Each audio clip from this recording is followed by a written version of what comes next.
Hello, I'm Brother Murdoch, and today we are going to discuss Git. So the word Git is a funny word, and we're going to talk about the word Git and where it came from. But first I want to tell you some background and why we use it. So when I was working in my very first software job, I worked with a senior developer, and we are going to call this senior developer Joe. And Joe was working on some code on his computer for about 3 months, and as he was working, he was saving all of his code. So the code would end up in something we called it back then CVS, which stood for Concurrent Version Control System.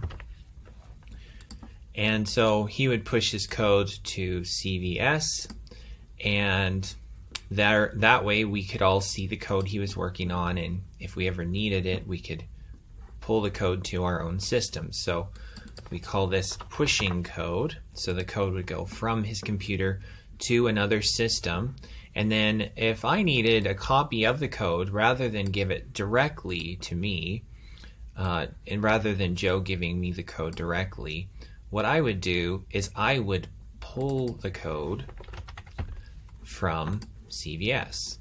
So here's me, and I would get a copy of it. And as we found bugs in the code, Joe would fix the code, push it to CVS, and then I would pull it from CVS. Well, one day I talked with Joe, and he was very distraught. So somehow Joe had lost 3 months worth of work that had not been pushed to CVS. And I was unable to pull it, and Joe was unable to pull it, which meant that that work was completely gone. So that's why we use version control system. The primary reason is to have a good, reliable storage for the code that we write. That's the number one purpose. So even if you're not working on a team, and say it was just me working on my own, I would still want to push my code to some version control system, so that if my computer hard drive failed, which they do eventually always fail, I would have a place to get my code from. Also, if I have more than one computer, which is pretty common now, I could share the code between my two computers very easily, which is what I do right now.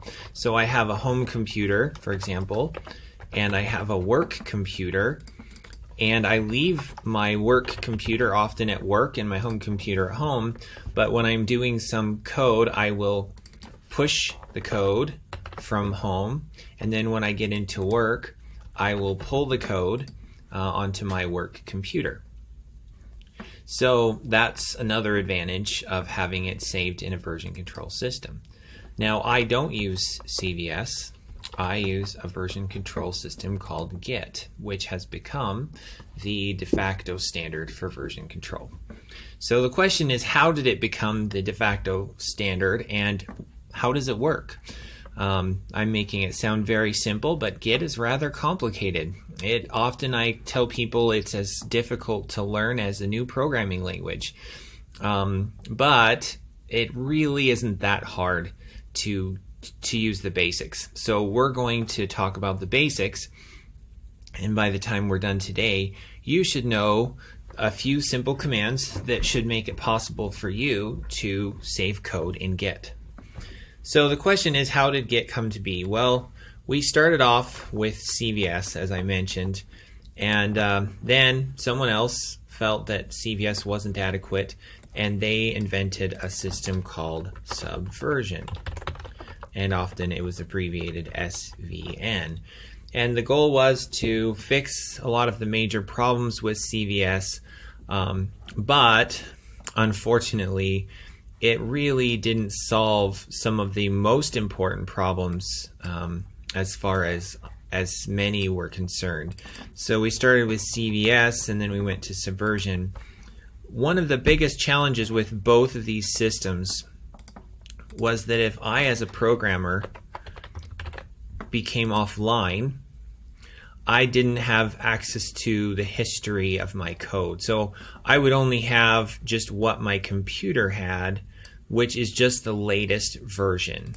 So the computer would just have the latest version of my code. Well, that's all fine, but what if I need to go back in time for one of my programs?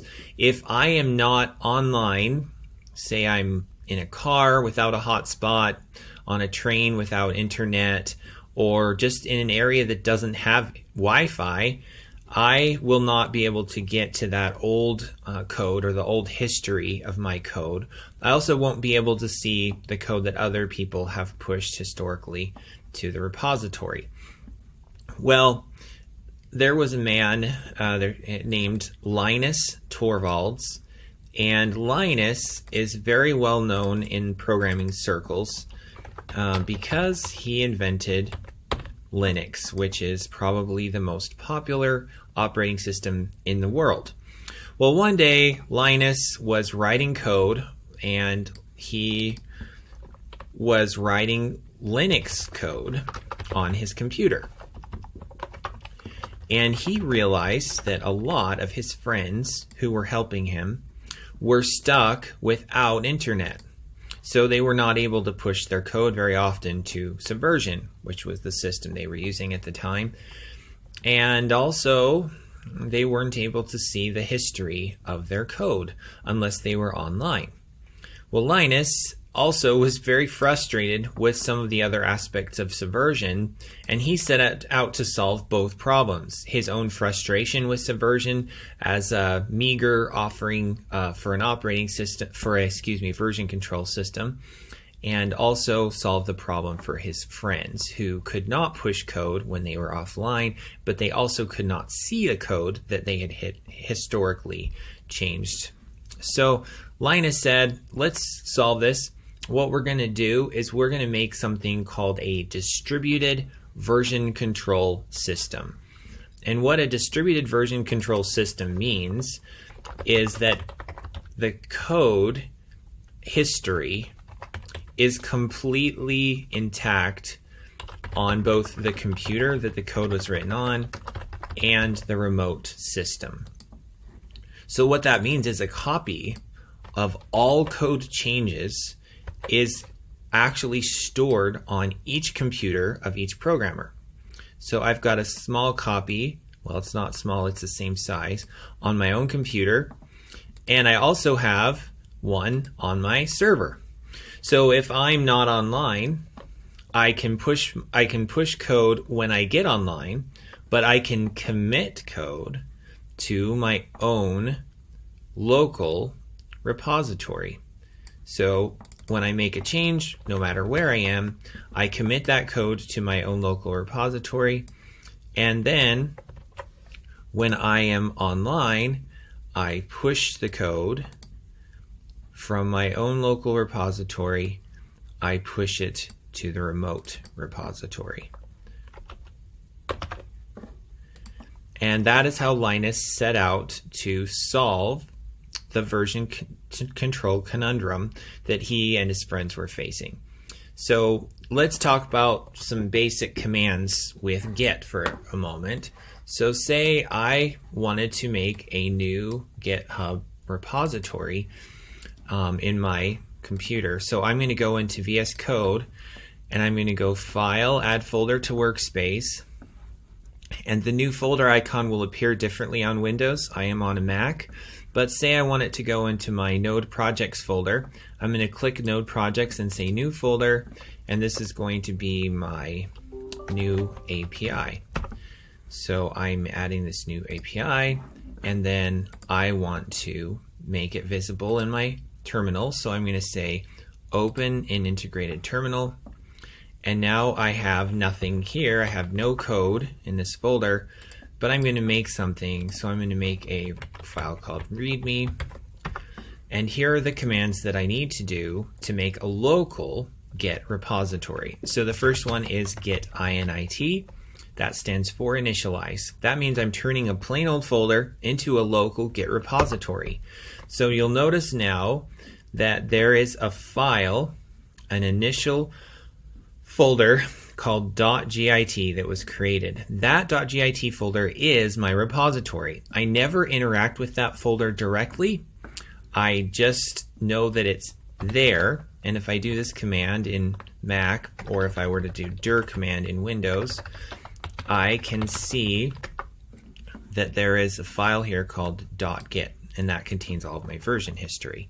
Well, the next thing I'm going to do is add my README file. So I'm going to git add readme.md. That means I'm adding a file that's not in my repository, even though it's in the folder.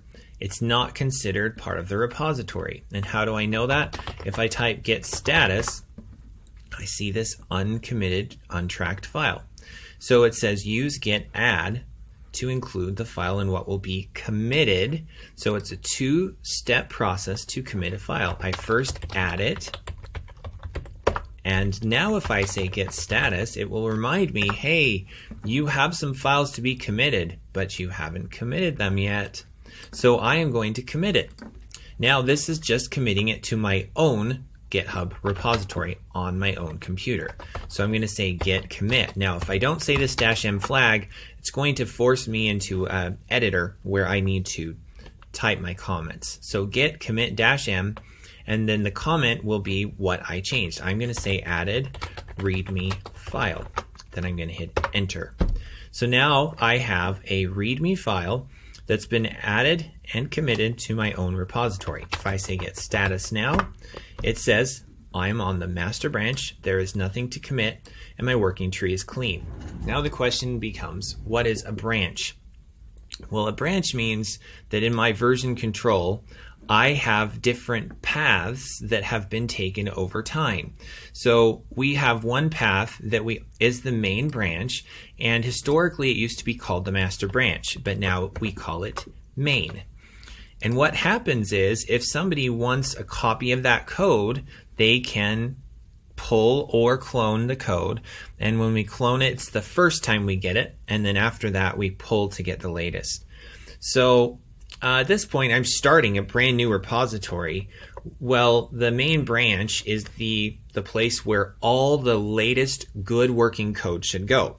If somebody wants to make some changes, what they usually do is they pull the main branch to their own computer, and then after they've done that, they will make a copy of it in what's called a feature branch. So I'm going to pull the main branch, and then I am going to make another branch off of it, and that branch is going to be called a feature branch. So let's make sure we've got our main branch correct. So I'm going to type git branch, and look, I'm on master. Well, we don't use the master branch terminology anymore, so we use main. So I'm going to say git branch -m, and that's going to change my branch name from master to main. Git branch -m main, and now if I say git branch, I am on the main branch.